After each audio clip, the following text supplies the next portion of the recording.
Sure. All right, David, you're back. And let's bring in some other folks here. Joining us now, Lou Temple, Joshus Maximus, Jayson Smith, and there's Coulter. All right, I think we've got everybody. Oh, look at you. Pants. Nice. Hi, welcome all. Thank you guys for coming. I'm probably more scared. Yes. Hey, guys. What's up, guys? There's Steve. Hello, gentlemen. Cool. Hey guys, how you guys doing? Hi, Great. boys. Good. There's Steven. Yay. Hi, man. I'm at my mother's house, so if she walks in with cookies for everybody, I'll try to explain to her that it doesn't work that way. But Oh, sorry. yeah, I'm not up on that. That's not how it works, Mom. Give me the cookies. They'll get them. Yeah. I'll hand them right to you. We could watch you eat them, Jayson. That'd be right. Well, Yeah. she already brought me a sandwich. So God. This guy. Cookies for charity. It was exactly like this on set, by the way. Always That's bringing good. Jayson a sandwich. Hey, cut, Jason. Jason's mother's here again. So welcome, guys. I want to thank you. This is like spectacular. I didn't expect to have everybody there. Like I found out about this a little while ago, so I tried to be prepared. But as always, I was doing virtual con stuff, aka drinking last night. So I'm looking and feeling my best today. So one of the things I want to ask you guys first, because it was one of those things that I've been thinking about all for 2020. Has The Walking Dead prepared you for the COVID quarantine, like mentally in any way? Yes. I did a whole seminar on it. I'm sure everybody here has addressed it, but I spoke to a group of photographers that are in the nation, and they take the pictures, the virtual walkthrough of houses for sale, and they were shut down. This would be in April. And so they came to me and they said, well, I got to tell my employees, how to get through this. And it just occurred to me, I'm a huge fan of The Walking Dead. You might know. And I called all 4 of these guys to fill in for me on the You Might Know. And not one of them returned my call. So I'm going to defer at this moment. No, the reality of what I spoke about was hope, HOPE. We spoke a lot about hope and being hopeful on The Walking Dead. So I think that hasn't been fundamentally different than what we're going through right now. I feel like every day you've got to find something to be hopeful for, or at least that has served me a great deal. That'd be my 2 cents. I'll throw it to Cooper. I'm throwing it to Cooper down below me. Hollywood Squares. Hey, for all this, I just felt like I'm doing the things that I didn't have time to do before, and I've just sort of been focusing on that, and it's kind of been.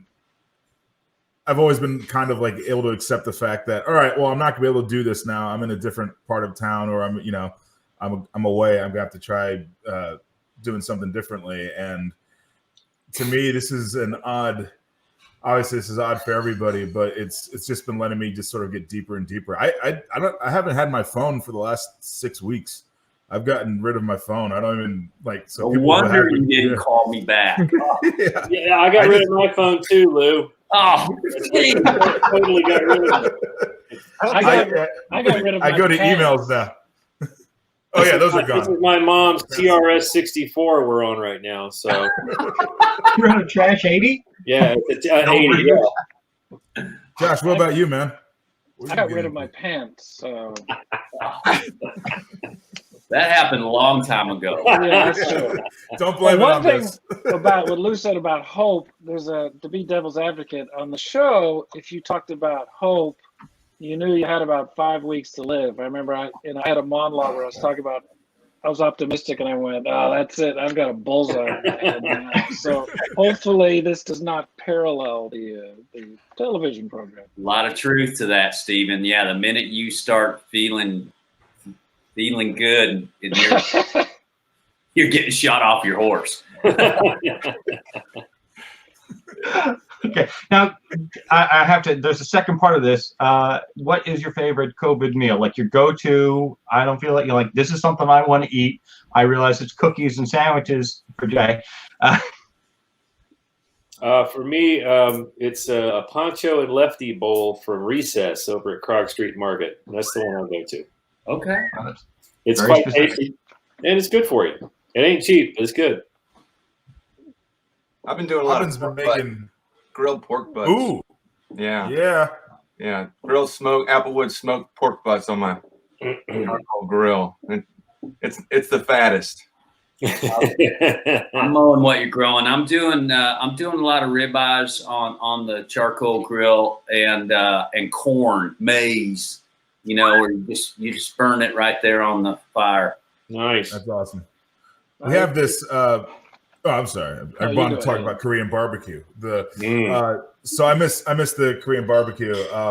So we have this little grill that we just stick on the table so that we can take the slices of meat and just place it on top and everything. And Nice. so been doing that like maybe like once a week or so. So that's been nice. It's also been saving, like a lot of money. I guess not having to go. I eat a bowl of Captain Crunch about once a week. Yes. That's Why awesome. not? Guilty pleasure. That's guilty. Living life on the edge there. I see it. All right. Well, How's the roof of your mouth, Steve? Huh? How's the roof of your mouth? Yes, I have that Captain Crunch paste constantly. Yeah. It's like the honeycomb rash. yeah, the rash. Captain Crunch rash. So raw. I'm still like, ooh, Captain Crunch is good right now. No, please. It's 2020. No more. Let's. Now, do people recognize and talk to you on the street a lot? I mean, like, do you find that happening quite a bit? Like the last few From The months. Walking Dead? No. Sadly, I do get recognized, and it's always like, man, how they do that to your face, and I hated you, and all these things that really weren't me. It's always Dwight. I get confused sometimes. Oh, Or are you his brother? Were you his brother on the show? Or so I've never seen the show, but you look like it. yeah. Yeah, I went to I was at the Publix deli counter maybe a couple years back, and the gal at the counter was like, "Wow, you look familiar. Where do I know you from?" And I'm like, "Well, I've done a couple things." Started rattling off my credits or whatever. And she was like, "Yeah, okay." And I'm like, "Yeah," and I did a little show called The Walking Dead. She's like, "Oh, wow, that's great. No, you know what? I just see you here buying chicken wings all the time." I'm like, "Oh, yeah. I'm always Must be it. buying chicken wings, I guess." You know what I get a lot, Steve? You'll appreciate this. Is that people will come to me and convinced that I'm that guy in Fried Green Tomatoes. When was that movie made, by the way? Yeah, what is that cat's name? Rainer McKinnon. Shines is his name. The actor's name is Rainer Shines. I'm not even kidding. Really? Yeah. It's like an And, old and they will have these punk band in the 80s. Fried Green Tomato DVD. And at some point, as you know, you just have to give in and do it. Yeah. That was me. Fuck you. Yeah. I get weird recognitions. I get a lot. Like day one. But go ahead. I get it a bunch, but the ones that are always funny to me are the ones where they don't know where they saw me from, and the way they approach me, I assume we went to like school together or something. They're like, oh, because I was leaving a Best Buy, and they go, "Oh, hey man," I'm like, "Hey, how have you been?" "Oh, I've been good. How are you?" And now I'm like, I'm trying so hard. And so we had this conversation. We're probably talking for 30 seconds. And I'm like, "I am so sorry. Where do we know each other from?" He's like, "Oh, I don't know if I actually know you." And then we started listing off all these things that sort of like, "Did you work here in like 2003? No, okay." Did just going on? Did you get chicken wings at Publix? Yeah. You're that guy that tried eating that whole pizza for the free pizza, and I didn't. There was but no, he it was just, oh right, you're on TV. That's cool. I'm like, Cooper. Yeah. But it was so much cooler that we might have gone to school together. yeah. I was like, are you sure? I was the Wildcat mascot, man. Cooper, you got to tell them that story about when you first came on the show and you were at the gym the next day. Do you remember that story? Oh, no. There was this, yeah. All right. So there was this, we're doing, all right. So keep in mind when you're at the gym and you're doing like, I think kind of heavyweight, and someone just starts staring at you as you're lifting, and you sort of have like that feeling like someone wants to hit the weights. So I'm always like prepared to like get hurt. And this guy goes, "Oh man, loved you on the show the other night." And I was like, "Oh, thanks, dude." And he goes, "But you know what I'm talking about? Like you look just like that guy from The Walking Dead." And I was like, "Oh yeah. And I forgot how it went to the point where after a while I thought it was joke. Like I thought it was joke. I look like him. So I'm like, and then he goes, "Yeah, man, but you do realize how much you look like that guy." And I thought he was just messing with me. I'm like, "Well, that is me." And he goes, "No, it's not." I'm like, "Yeah, I'm that guy." And then he had like this freak out in the eyes, and then he went, "That's really cool."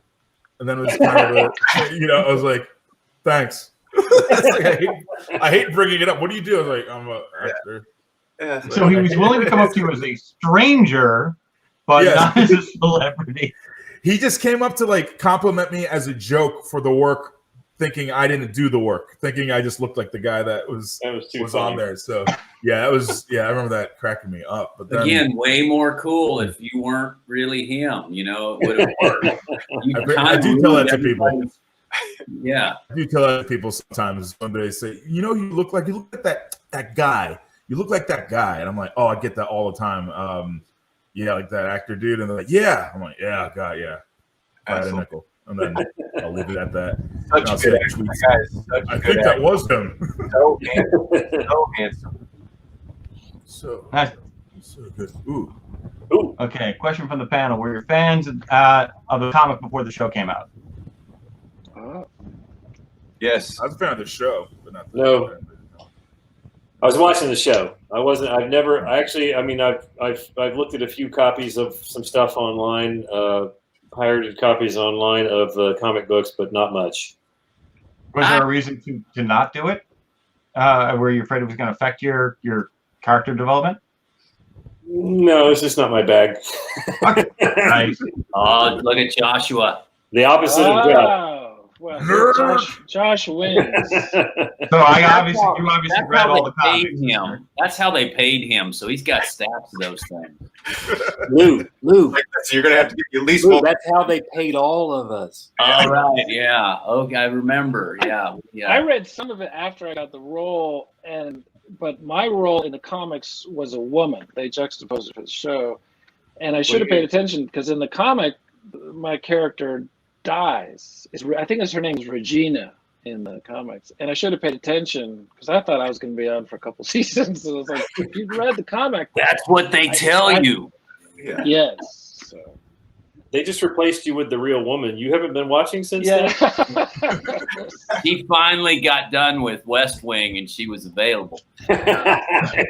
Or Grey's Anatomy, I should say. I had seen the comic books because of my horror background. Someone was always sending me them, the graphic novels, I should say, and I thought they were really cool and violent. And I think I told someone once, "There's no way they're doing a television series about it. You can't put this on TV." I mean, my God.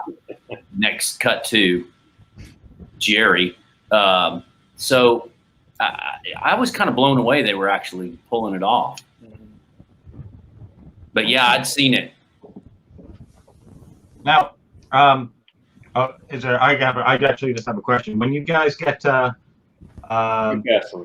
a backstory, are you given a backstory by Walking Dead, or did you actually think about what your life would be as a character to build it before the apocalypse? I didn't.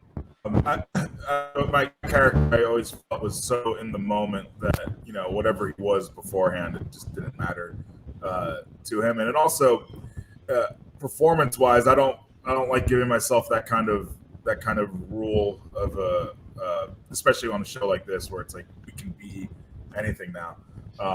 I fancied being a weatherman when we had that snow episode at the end of season 9. I was just thinking it'd be really funny if we're going by the bus on the horses and you see my face with the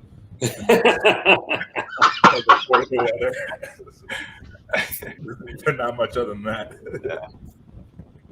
Well, you were used to that green screen with that that Bobcat y'all had, so yeah, you could be pretty good.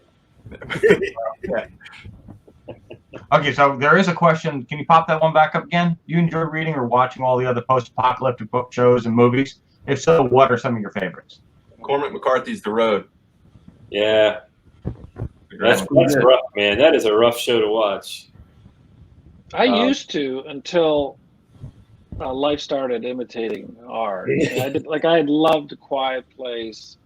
Yeah, normally it's fascinating because it was so fictional, and now it's like, oh, that's my life. So I can remember when I was very young, and it came on television, you know, on broadcast TV, was a movie called Omega Man with Charlton Heston. Oh yeah. And I just like thought that was the crazy. I was like, that's wild. I want to be Omega Man. You know, it's like something, it just grabbed me. And of course it was on broadcast television. So it wasn't like I could, this is before VHS. This was like, what was that? And then it was gone. You know, there's no Google, there's nothing. It's like, whatever happened. And then years later, I was like, oh, it was Omega Man. And then of course they remade it with Will Smith as a similar thing. But that's always fascinated me, that whole, what if I'm the last person, or what if I could just go do whatever the hell I wanted to all the time, and nobody, especially when you're young, when you're a kid and there's no parent, I'm gonna do whatever I want. But then, you don't look at the downside of that. That there's probably monsters out there and bad people and all that sort of thing. But yeah, I've always been fascinated with that kind of. I'm not a prepper. I'm not a prepper. I want to die quickly. Says the man with a plate of cookies. I was gonna say his mom's a prepper. As long as mom's around, I'm good to go. I prepped you some cookies. Exactly. Mine was Planet of the Apes. I keep waiting. Oh yeah. For Zeus to show up and like, oh shit. Crushed it. Yeah. I mean, there's a Charlton Heston theme here. So, Soylent Green is people. Exactly. And but I like that Will Smith movie too. I mean, it got a little stupid, but there is something about that whole genre that I like. Josh and I are in a movie right now called Only, that's on Netflix that you can watch. That Josh is barely in. I'm just in it a little bit more than him. Chandler Riggs is in it a little bit less, kind of in between. But it's a slow movie, but it's another post-apocalyptic, very similar to what's happening to us now, and it's not bad. That's a great advertisement for it. It's a slow movie. I'm not going to oversell it. It's all right. Check it out. I've got time. Yeah, I'm too busy. I've got to. If Takashi's watching, I'm sorry, buddy. It's a slow movie. It moves kind of slow. So I like slow movies. So do I. So I'm fine with that. I got another question for you guys. I said, of those of you who were killed on The Walking Dead, how did they bring it to you? Like, how'd you find out? Oh, well, at the time I was interesting. I had just had dinner with the showrunner at that time with Glenn Mazzaro, and we'd had this great hang and dinner and talking about the show and my character and it was going to go really great. And again, you're going to be on forever. And then he called 2 days later. I was in my hotel room and I'm like, oh, wow, Glenn's calling. I mean, I've seen Norman Reedus get calls from Glenn Mazzaro, but now I'm getting calls from Glenn Mazzaro. All right. And, hey, Lou, how's it going? I'm like, yeah, cool, dude. How's it going? You want to talk? Yeah. He's like, yeah, Axel's going to take a bullet. sorry, bud. And I was like, no. And you do the denial dance, right? You start blaming it on other people, like, what about so-and-so? What about Daniel May's character? That guy's an asshole. Let's get rid of him. and, that's so sweet. And then realize none of that's going to work. And so you start digging in to say goodbye. Yeah. Actually, I posted the other day, like 2 days ago was my 3-year anniversary of my call from Scott Gimple. So, yeah. You still have that text message? I still got his voicemail on my phone, though. Hey, Jayson, give me a call. Yeah. What? Like, hey, Jayson, Scott Is that Gimple. why you don't return calls? That's right. Yes, that's it. Someone I got will kill you. Gimple's message on there. Yeah, I got a message. It shows how full of ourselves actors can get. I think we were shooting, I think it was the 3rd episode I was on. I got a message that Scott Gimple wanted to talk to me. I was like, oh, well, he probably wants to talk about the arc of the character and the fine work I'm doing. And then I got another message saying, yeah, he wants to talk to you about the finale. And I was like, oh, man, I'm going to die. And so he called me on a Saturday and he went, and same thing with, hey, Steve. And I went, I'm going to die, aren't I? And he went, yeah. But they said, I promise it's going to be really cool. It's the last scene of the finale. That makes it better. Oh, yeah. But, yeah, it's a mixture of sadness because it's such a great group of people and it's a nice job. But it's also, it's like being 11 years old. You get to die in usually a very cool way. So it's a trade-off. Yeah.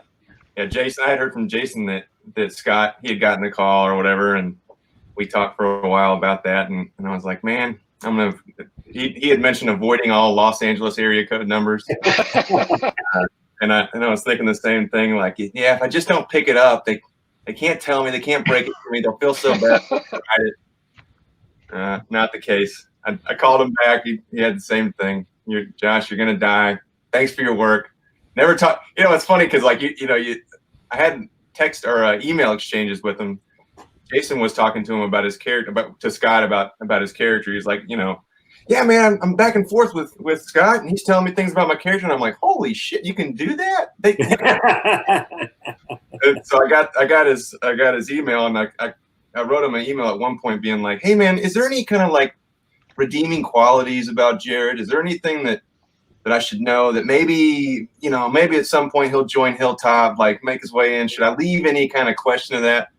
And of course he was like, no, man, he's an asshole through and through.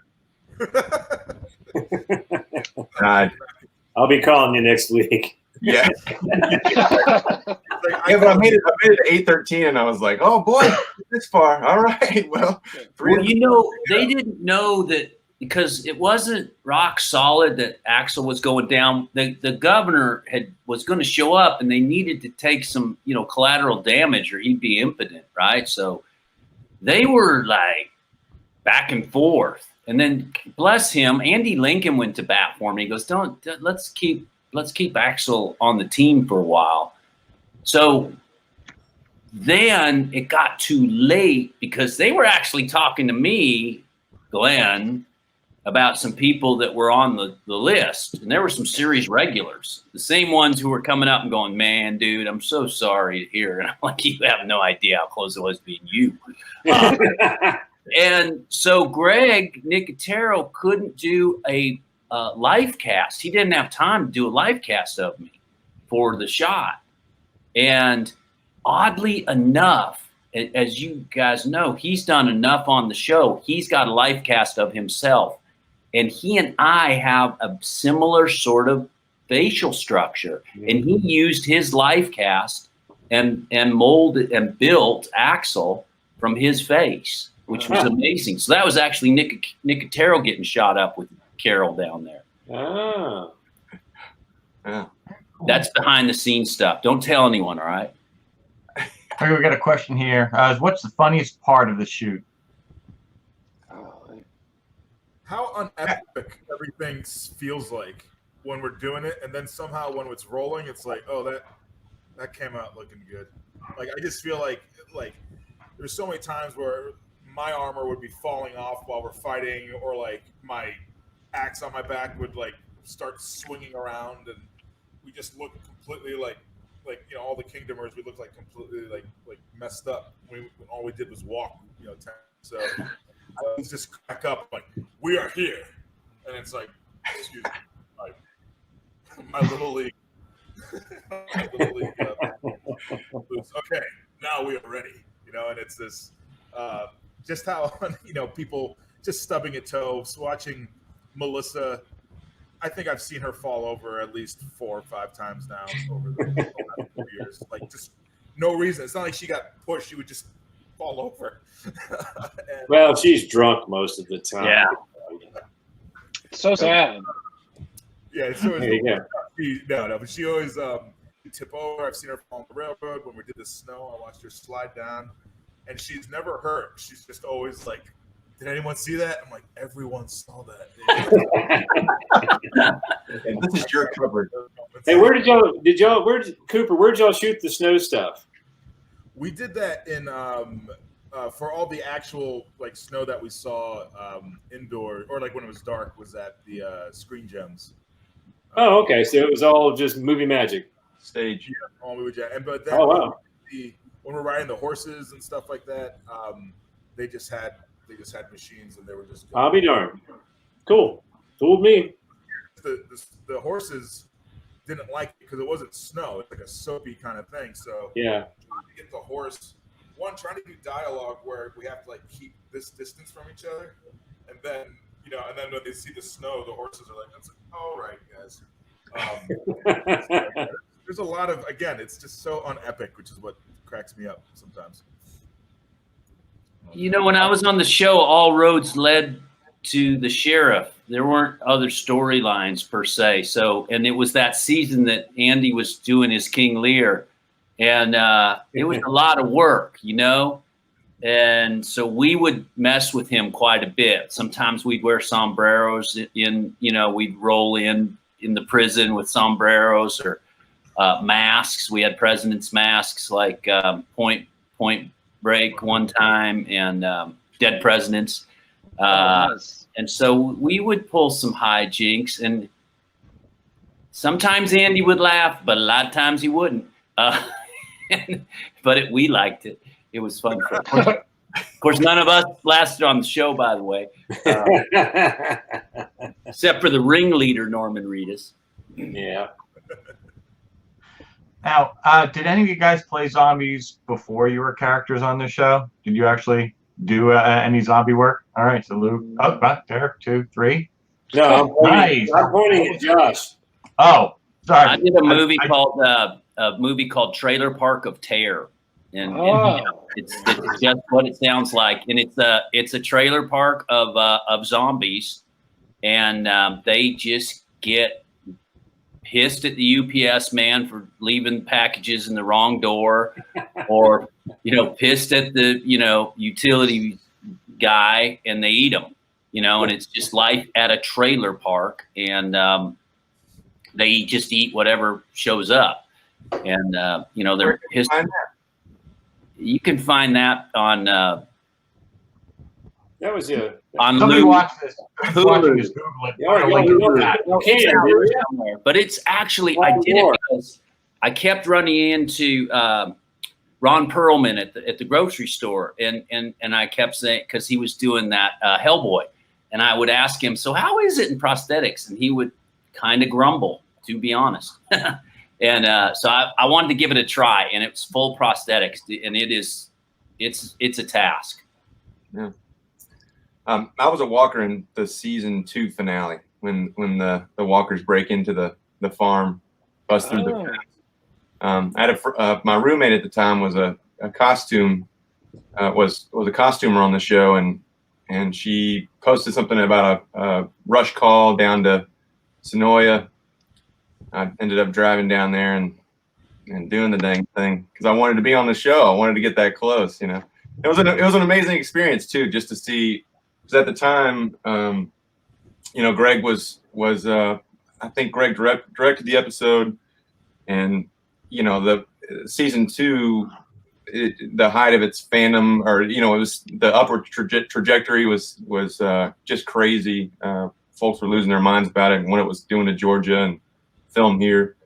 So I just wanted to go down there and see what they were doing. And it's the line that they have, the assembly line they have, getting those guys, the background folks through makeup and costumes is impressive. Cool. I got okay. Do you have you're gonna ask that question? I didn't see what it is. Did you have a favorite scene that you shot on the show? Yes, I do. Go ahead.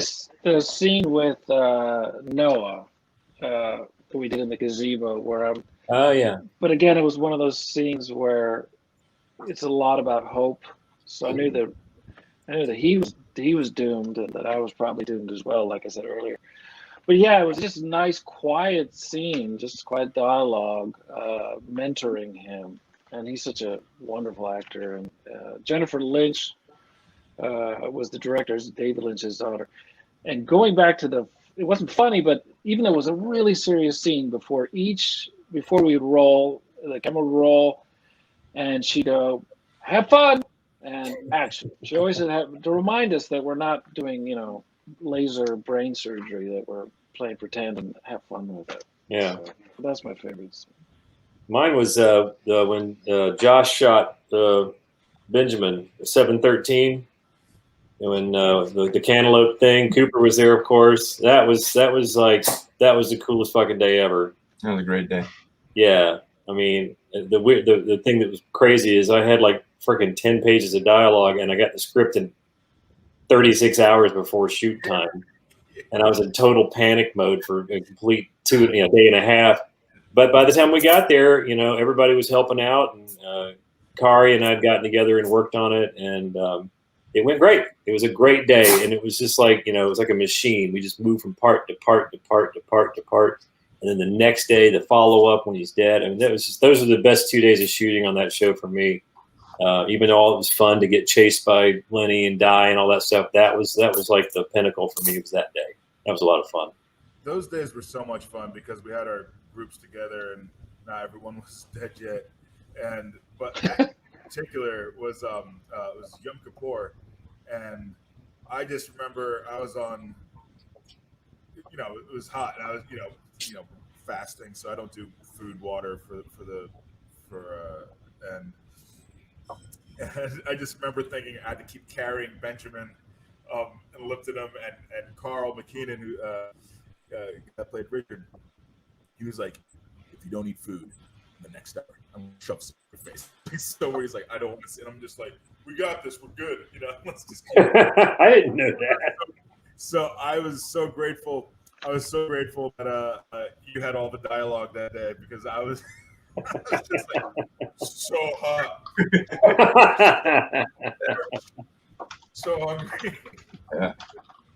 I just thought you were acting. Like, God, He's still method, that Cooper. A funny story about that day too, because Lenny, after he kills Richard, Morgan, after he kills Richard, he stabs him in the head, in the brain, and I had to. Gavin sends me away. I get to kind of just sit around and watch for the rest of the day in case they need me, and I'm standing there next to Caleb Womble, one of the producers on the show, and I'm like, God, man, this scene is brutal, dude. Like, just. Not only does he kill him, like he hates him so much that he stabs him in the head. Oh yeah. It gets his brain, it's just like right in the skull. And Caleb's like, "Yeah, man, he's doing that because that's what kills the virus. Like, we're on season 7 here.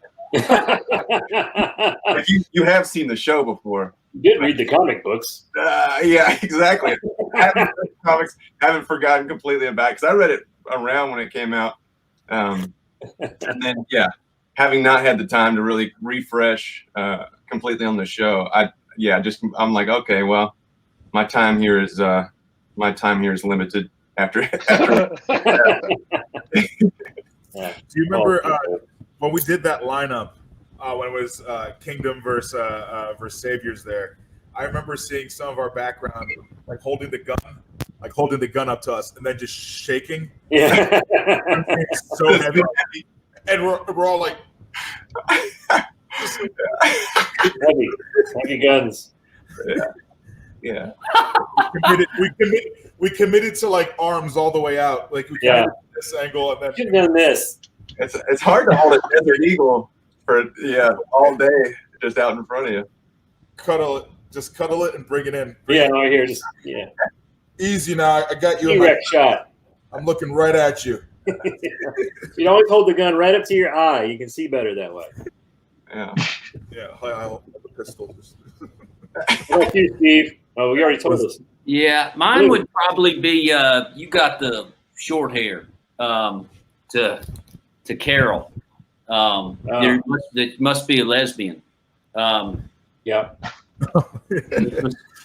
Which was great about Axe because he always said what at that time what the audience was always suspecting, or thinking, like, no, we all getting along in here, us whites and blacks, we're getting along fine, They're like, yeah, she must be a lesbian because you got the short hair.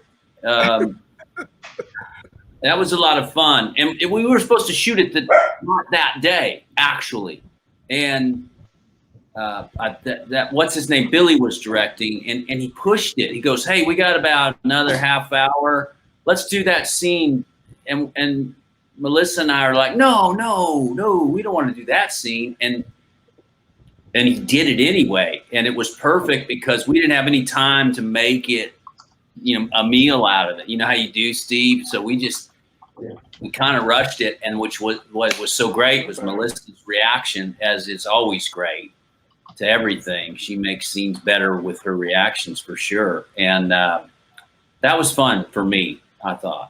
I loved it at the end, Lou, because after you figured it all out, you're just kind of like, sup? Oh, right. Yeah. Like I got a shot here. All right. Exactly. Any port in a storm, really. I mean,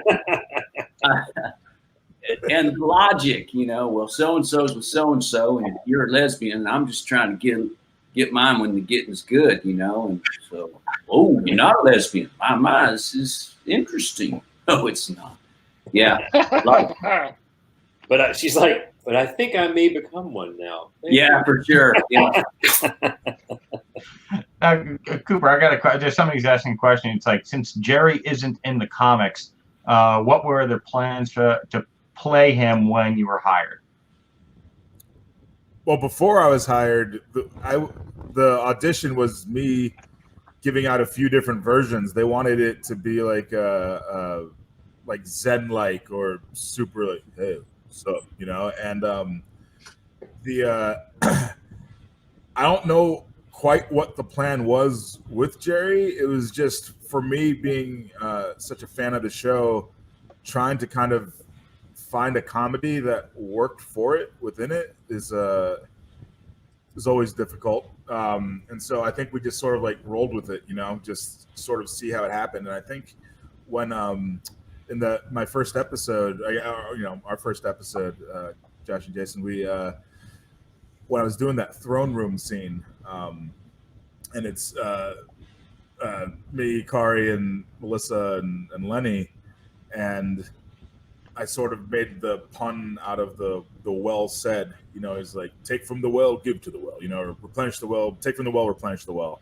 And I'm like, well said. And that was when I was like, there's Jerry. I found him. And we sort of leaned into that guy. And it's been, it's always fun because I always get like these, these tongue twisters. Do you remember that scene, Josh, where it was end of season 8 and you were talking with, you're all like cut up on the back and you're the ghost version talking to Lenny? Yeah. And I had like this line about like, we gotta deuce, like not deuce out. I don't know. It was some kind of thing. I was like, I'm looking up these words and I can't find the definitions for them anywhere. But that's sort of Jerry. It's like, I don't know quite what I'm saying, but I feel like I know what I'm saying. And that's how I kind of go with it. I just have, I don't know. Getting to find him is always funny because I'm like, oh, all right. So he's going to split a guy in half. That's cool. How are we getting there?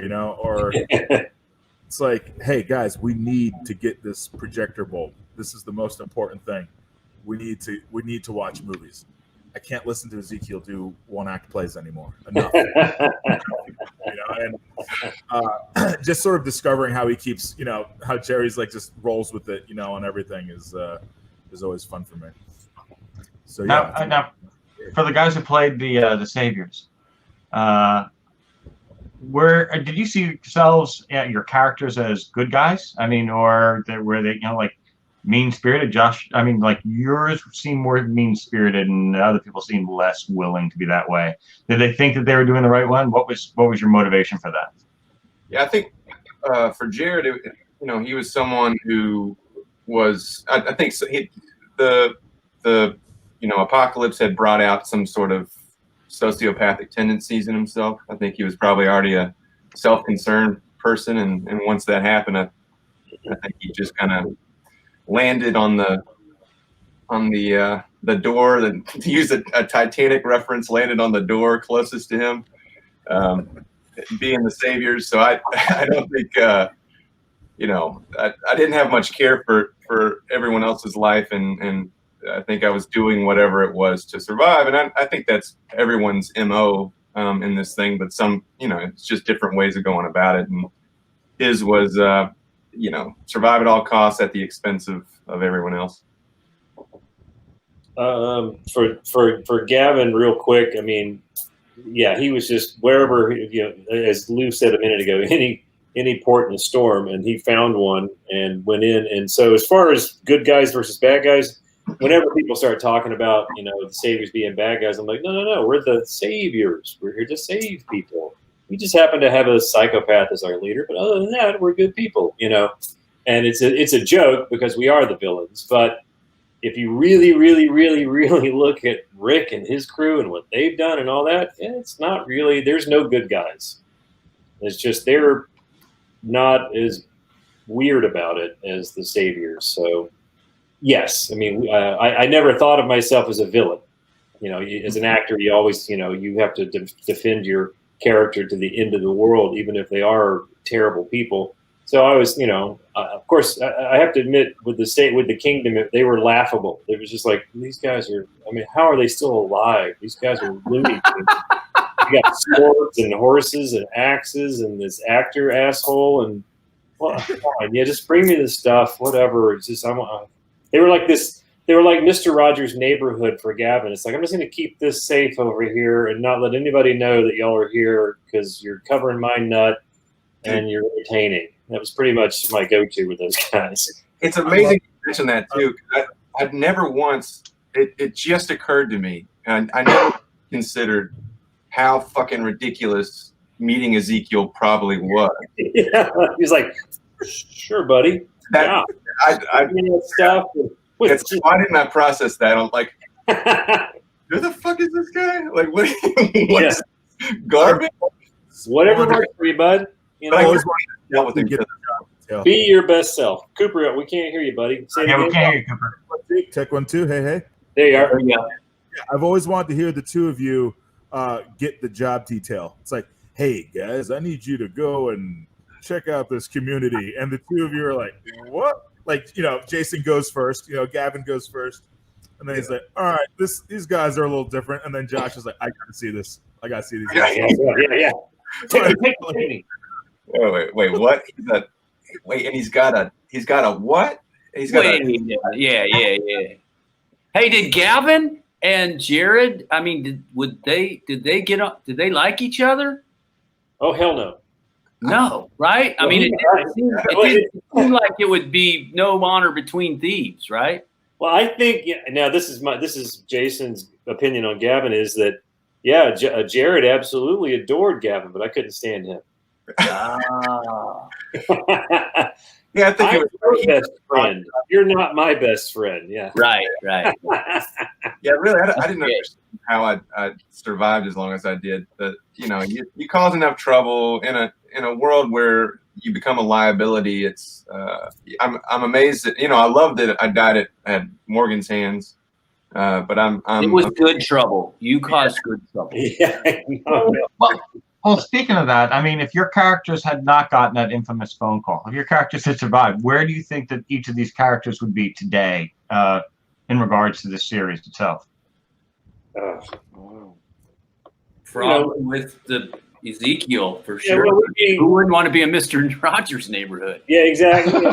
We would have been pulled into, we'd be hanging out with Carrie Cahill and, and Cooper and those cats and, probably figured out some way to bury the hatchet, not in our heads, Right. Yeah. I think Axel would have gone along for the ride. Ultimately, I think he's kind of a peacemaker. Everybody's good time buddy. He'd have found, the next old guy, to hang out with. Maybe Reg. Once we got up there, we had no idea about other communities at that point in time. But I think Axel would have been serving Rick's group as best he could. Although I was always informed of an alternative, which we never got to. Oh, man. I think Reg would have his own show called "Don't Fear the Walking Dead. Everything's going to be okay." Yeah, yeah. It wouldn't be a very exciting show, but it would be very calming. Yeah. You'd eat like a bowl of Captain Crunch and drink bourbon while you talk to kids. That's pretty much it. Yeah. And it would be slow. It would be slow. It would be slow, like Jason's movie on Netflix. Yeah. Ouch. Exactly. Okay, so I have actually, two questions in the queue right now. Is this, who is your favorite actor to work with? I mean, it doesn't even have to be just The Walking Dead. I mean, Denzel Washington. Oh, sorry. no, it doesn't have to be that. I'm opening it up. Man, that's a tough question. Yeah, I know, no easy questions here. You don't get off easy. Well, actually, I've had the great pleasure now of working with Steve Coulter on 4 different projects. Yeah, we've done 4 different things. And one was a documentary that hopefully none of you will ever see. Steve was great in it, but and then no, you were, and then 3 short films that we've done together. It's been a lot of fun. It has been a lot of fun. Yeah, wow. I mean, it's not that I don't enjoy working. He clearly returns your call. Lou. You guys clearly can. He returns your calls, Jace?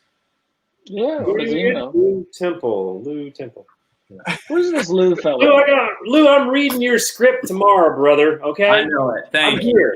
And to be fair, Coop, I didn't get you, but all of them did me a solid during this COVID. We took on the cattle drive known as Lonesome Dove, and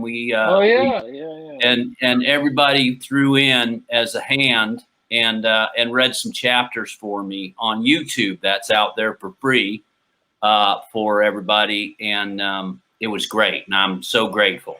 And it made it a lot of fun. Actually, it was great to hear their amazing voices, lucid voices, tranquil voices on the trail. I picked that book up. Go ahead, Steve. I want to put in a plug for Lou. I happened to see the movie Unstoppable, which came out many years ago. Yeah. I just kept hearing about it, and I'd seen it in theaters.